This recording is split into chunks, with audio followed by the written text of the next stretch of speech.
Good morning, Keith Hayes from the White Hart Hotel in Lewes, East Sussex, with Mirador Television's A Break an Egg. Oh, break an egg indeed, and ready for another day. It's quite sunny out there at the moment. The sun reflecting off the white stone of the courthouse, the Crown Court, which is a beautiful building. So beautiful, it's hard to believe that people are sent to the noose there. Well, not anymore, but they were. What a good thought to start the day. But starting the day is perhaps the answer to that is let's find out with any luck at all. What on earth is going on with the weather? Because something must be going on, I would have thought. Let's see, is it? Yes. Let's take a look.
Well, there you are.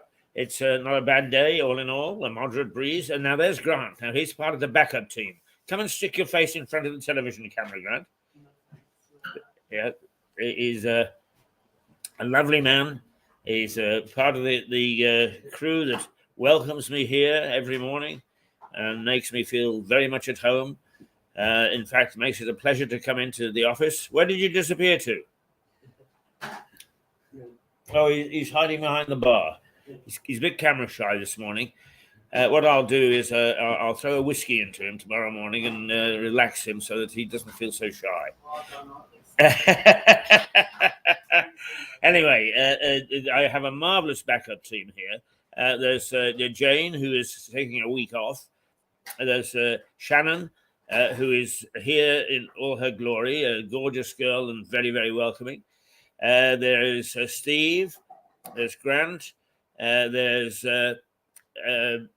Wes, and of course the boss, Sally, who sometimes steps in when we need cover first thing in the morning. A great crew. Hovering in the background as the Admiral is Cliff, who dashes in and out and keeps everybody on course, including us. And that's the White Hart Hotel crew. And you can come in anytime after 7 o'clock and grab a coffee or a continental breakfast or a piece of cake or whatever. And certainly from 11 o'clock on, the bar is open, always open. And I know there's going to be a great bar today because Grant is busy there making sure that everything is in place. All right, let's do the necessary because we ask. What I always believe is every Chancellor of the Exchequer missed his calling. He should be on the stage as a conjurer, a magician, because they play around with everything that we've got. They make you believe that you're being piled with largesse and everything is being done to help you, when in fact nothing can be further from the truth. And that what they've done is they've produced all sorts of extra money to help us. But what they've done, of course, is that they, by sleight of hand, is they move it around. But with their speeches, it sounds really great. Now, some of the media have said, yes, Hunt has done a great job. Other people have, other papers have sort of pointed out, and hang on, what he's done is he's increased taxes. So let's see what the papers have to say, and you can make up your own mind what's happened. Now there's Jeremy Hunt in full flow in the House of Commons, and the first paper to be reviewed this morning is the Metro, and it says the easy does it budget, and what's this assessment? Reaction to Jeremy Hunt's first budget as Chancellor dominates most papers. The Metro leads with the 4 areas Mr. Hunt said he was focusing on in order to deliver economic growth: enterprise, employment, education, and everywhere. It adds that he hopes the measures laid out will help demolish obstacles to work and persuade up to 7 million people back into the workforce. Well, there you are. Are we going to see some more workers back doing their thing? Well, I mean, I don't know. It's a possibility, I suppose, if that's what he's aiming for. That's what we should expect, I suppose. But let's follow up with the Financial Times, because although Hunt defies gloom with an upbeat budget, it also points out something that you may say, why do we need to know this? And that is that the Credit Suisse, the key Swiss bank, looks as if it's going bust.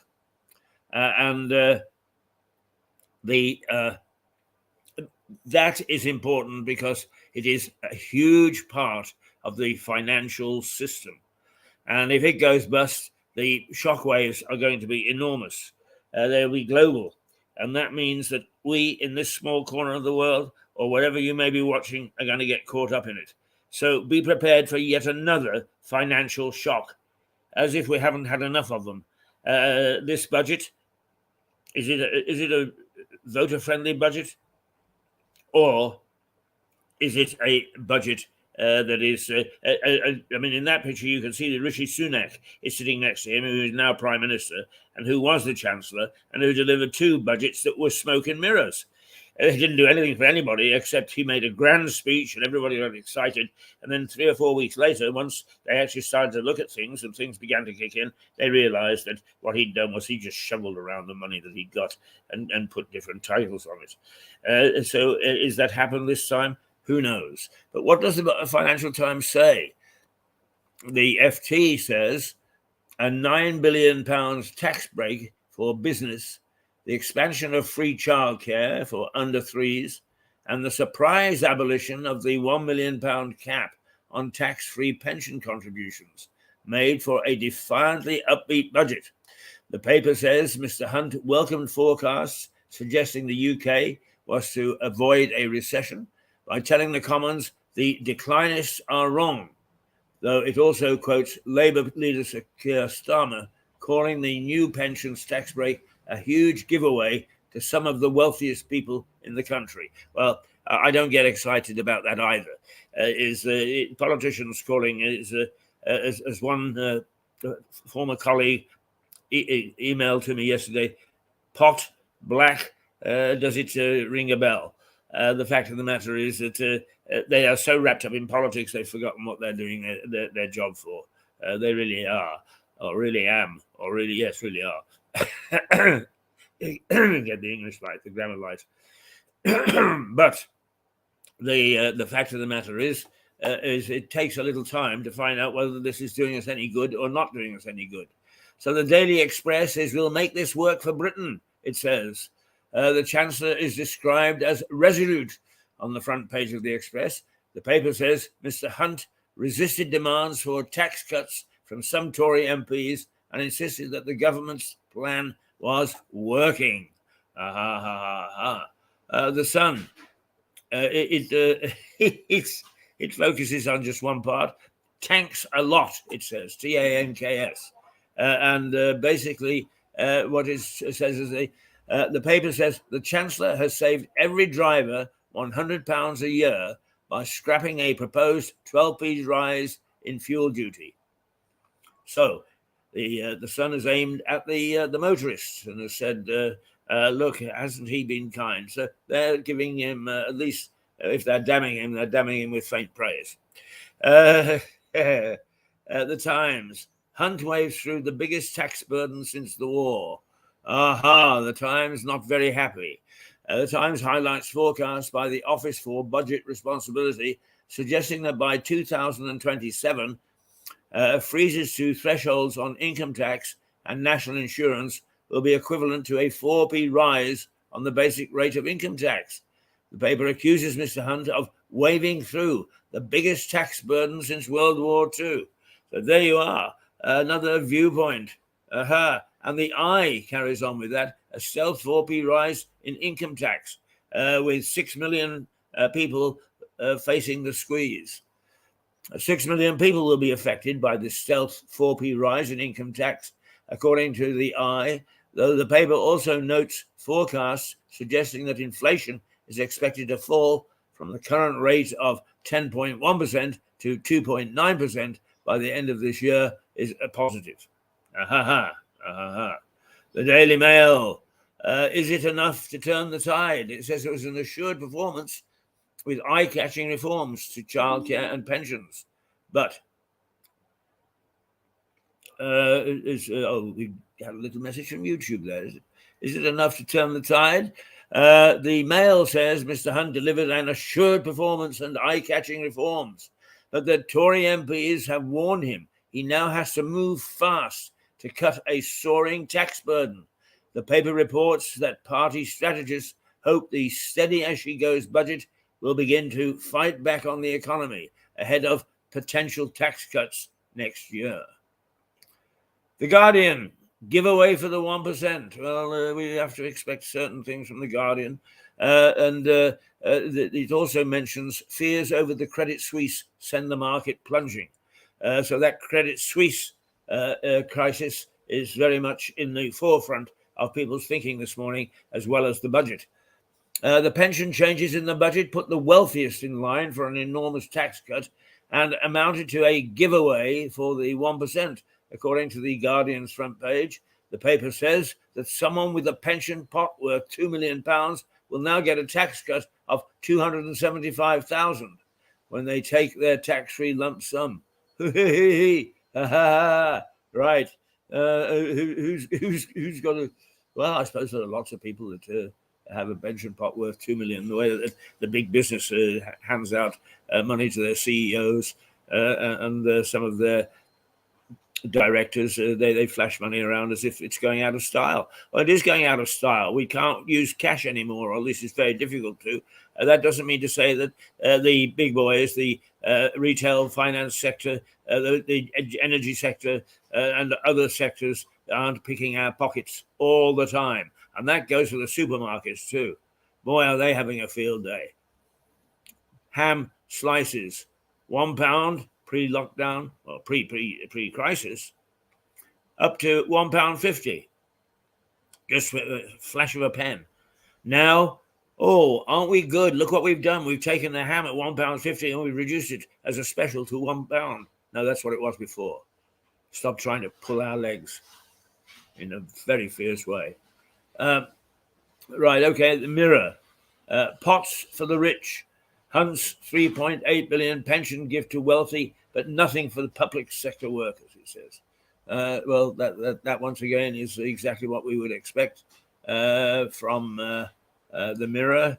The Daily Telegraph, it ignores, well, it doesn't ignore, but it takes the Swiss bank crash as its headline. It is very, very much onto the Credit Suisse crisis, because that is something that is going to send shockwaves right throughout financial markets. In fact, it already has. And that then, in the long run, it affects things like our inflation. It affects things like financial crises, things like cost of living, all sorts of things. So beware that that this has happened in Switzerland, and it shocked the market. It would appear that there weren't very many signs that Credit Suisse was in trouble, but it is. The paper says concerns about the health of Swiss banking giant Credit Suisse lead the Telegraph to say that officials from the Bank of England held emergency talks with international counterparts after stock markets tumbled on yesterday, amid fears of a potential financial disaster at one of Europe's biggest banks.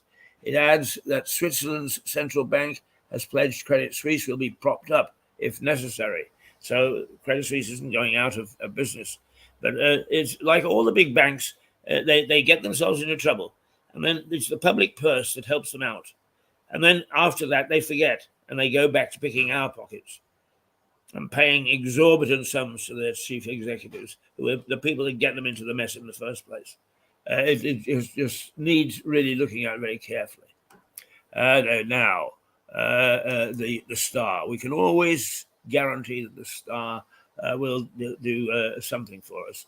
And it focuses on the Cheltenham Festival, the race meeting that really kicks off the season. And its take on the Cheltenham Festival is it's the tallest jockey in the world is aiming for a Cheltenham win. It says it's a long shot. It's a long shot. The Star says that jockey Jack Andrews, who at 6 feet 4 inches is thought to be the tallest member of the profession in the world, is hoping for a win when he rides at Cheltenham on Thursday. It's a long shot, says the paper. Indeed. It is a long shot. Let's see if there's anything in the local bin that bears. Let's see. This says breaking news. What's it about? A huge fire guts a hotel. Well, it's not this one because I'm sitting in it. So Midhurst hotel fire. Live updates as Ukrainian refugees are evacuated from the 400-year-old Angel Inn. Right, okay. Dozens of firefighters are battling a significant fire at a 400-year-old hotel in the picturesque West Sussex market town of Midhurst. That's this morning. It's understood that a number of refugees from Ukraine were staying at the hotel and have had to be evacuated. Photos from the scene show that the blaze has spread to the Angel Inn from the roof of another historic building in North Street. It's understood that a number of refugees from Ukraine were staying at the hotel and have been evacuated. Okay, so that's the breaking news. If you're in the Midhurst area, let's have a look, see whether there's anything more that is worthwhile. Not a great deal, I have to say. It looks as if that's the main story this morning locally. No, not a great deal at all. Normally, there is something that. Let's see. This was yesterday's breaking news. A man hospitalized after a fight involving a dog. Wow. Okay. 3 arrested in a Crawley fight involving 4 people and a dog. 1 man and a dog. A 44-year-old man was hospitalized after a fight involving 4 people and a dog. The fight broke out on Brighton Road, just outside Crawley Town Centre. This was on Sunday. Officers from Sussex Police were called around 5 o'clock in the afternoon after receiving reports of a fight. A man 18 and 2 boys aged 15 and 16 were arrested on suspicion of robbery and a fray. A dog was also involved and was reported to have attacked the victim, who had the dog in his care at the time. Despite the dog reportedly biting the victim, police have deemed that it's not a dangerous dog. There we go. Right. It also reports at that time is major roadworks announced across Sussex this week, including on the A27 and the A23. So that was mostly... let's see, in Horsham, the John Lewis store is revamped with a new store layout and more departments. A259 consultation launched after the plan for a major project between Bognor and Littlehampton. £500,000 investment in East Sussex could see speed limits reduced across the county's road, and the Flying Scotsman tickets on sale for world-famous locomotive on the Bluebell Railway with extra dates added. And finally, a knife point robber who targeted Crawley Co-op didn't mean to do anything naughty. Yeah, that's always a good way of getting off. I didn't mean it, Judge. No, and you should have seen the other guy. There we are. That's what's happening as far as the papers are concerned this morning. Shall we? Let's come back to me, shall we? Yes. There we go. I am in full flow this morning, and I just coming up today is our day for an alternative view. And around 10 o'clock, we shall have Liza Page, who will bring us up to date with what's happening and the alternative way of life, and how she and other people of some considerable intellect, I may say, see the world and what it's doing and what's happening. It's one of the things which I strongly believe in is that media shouldn't be ismed. We can express our views, but on the basis of allowing everybody else to have their view. And I'm sorry to say that is not true of social media, but then they are somewhere in the sky. And because they rely upon algorithms and logarithms and digrithms or whatever, they get things badly wrong. And I love to quote the story that when we first started some years ago, we did a little story which involved the war memorial in the center of Lewis, which was rejected as being obscene because at the base there are some bronze figures of some maidens. It's rather a tasteful sculpture, but one of them has a breast showing. And the logarithm or whatever deemed that to be obscene and blocked it. How silly can you get? So actually some of the things that it censors are done by a machine, which is programmed to recognize certain words and certain pictures and so on, I suppose. And when it does, it gets it cocked up as many times as it gets it right. So I find the censorship displayed by some of the media giants when it comes to people like Facebook and YouTube and other LinkedIn even is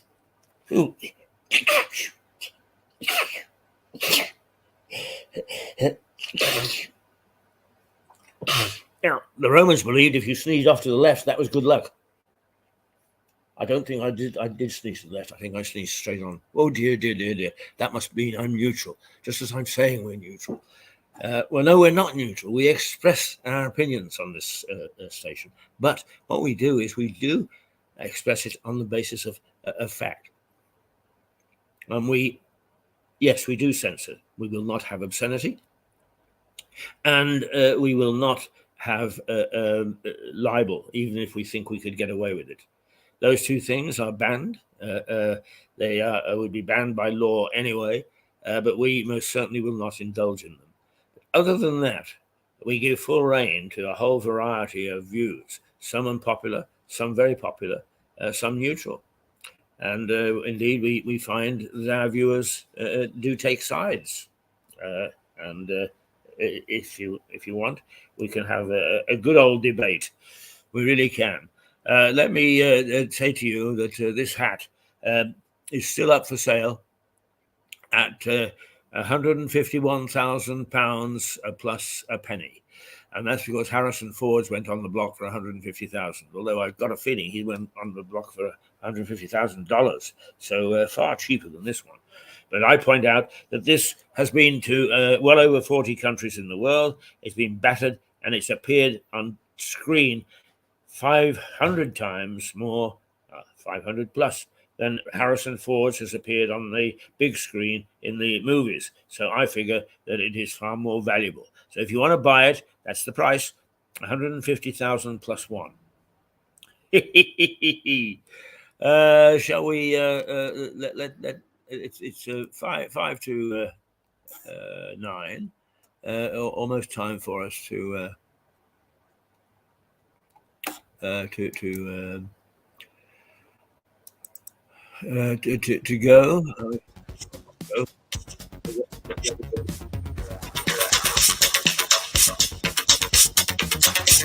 The right weather.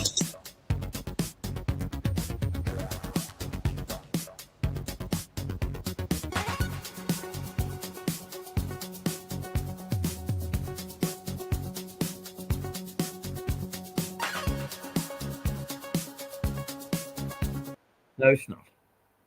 So we're not going to have any part of that. Certainly not. And that's not what I was looking for anyway. But I don't know why, but the cursor is very much doing its own thing this morning. You see there, I don't know why that happens, but it does, and it's not supposed to. But it's a bit of fun, isn't it? Leading up to 9 o'clock, I was looking for something that it should. It's one of the mysteries to me of what how you actually get pictures, because when I prepare them, they do one thing, and then when I come to click on them, is they most certainly do something quite different, and it's a bit disturbing, to say the least. Is you think you're doing one thing and you're not. It just surely does do something entirely different and unexpected. But I suppose is